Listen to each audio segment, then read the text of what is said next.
Salut à tous les amis, c'est Ruben et je vais vous faire la présentation de mon panga. Pangasus suchi par son nom scientifique. Dans la nature, il peut faire 1,30 m de long. Il perd ses rayures quand il est plus petit, quand il est adulte, car quand il est petit, il a des rayures. Il devient aussi beaucoup plus gris. Il est élevé au Mékong principalement pour sa chair en industriel, bien évidemment, il est élevé là-bas.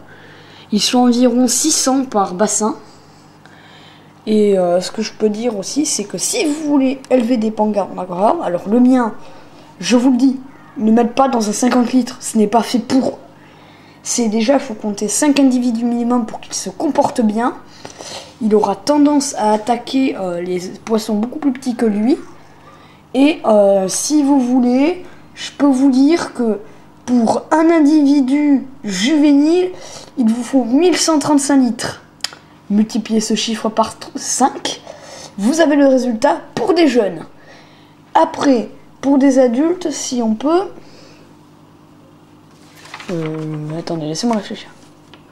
Pour des adultes, il faudrait un aquarium. Alors déjà en aquarium, les pangas font environ 1 mètre en étant adultes.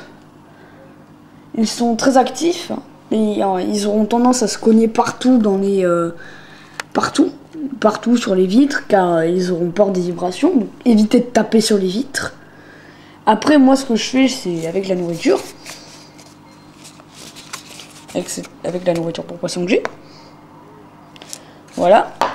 Ce que je fais, c'est que je verse la nourriture sur le bocal et je tapote là-dessus. Ce qui fait qu'il comprend que c'est l'heure d'aller dîner.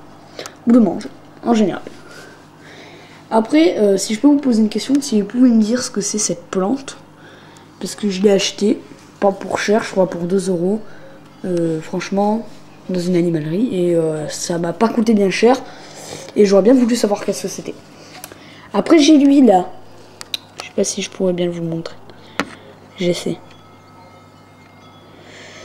Voilà. Je fais de mon mieux, hein. Je vous assure.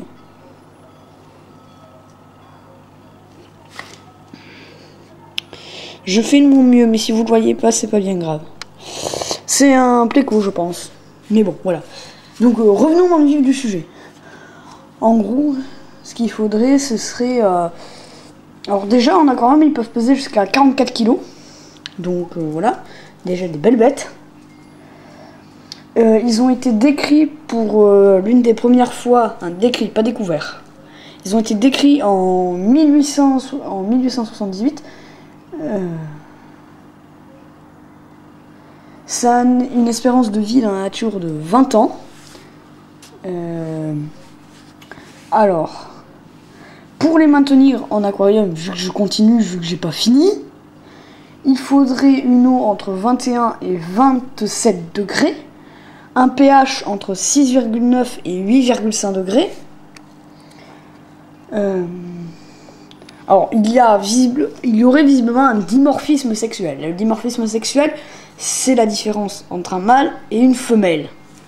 Bon, apparemment, les femelles seraient plus grosses que les mâles. Mais bon, à vérifier. La reproduction en aquarium ne s'est pas faite concrètement. Enfin, elle a été faite, mais n'a pas été fructueuse. Donc voilà. Alors. Ah non, excusez-moi, je me suis trompé. C'est 1135 litres pour un adulte, pas pour des juvéniles. Excusez-moi. C'est 378 litres pour un juvénile. Voilà. Donc, excusez-moi de m'être trompé. Mais bon, voilà. Et il faut toujours qu'il soit 5. Hein, adulte ou juvénile. Alors. Excusez-moi si vous voyez pas très bien. Mais c'est que je m'apprête à aller chercher le petit monstre. Enfin, le petit monstre. Le pléco pour vous le montrer si vous pouvez m'identifier. Alors moi, je mets la main à l'aquarium. Vous voyez, ils sont comme ça. Hop, ils vont vite. Bon, lui, il se cache dans les algues.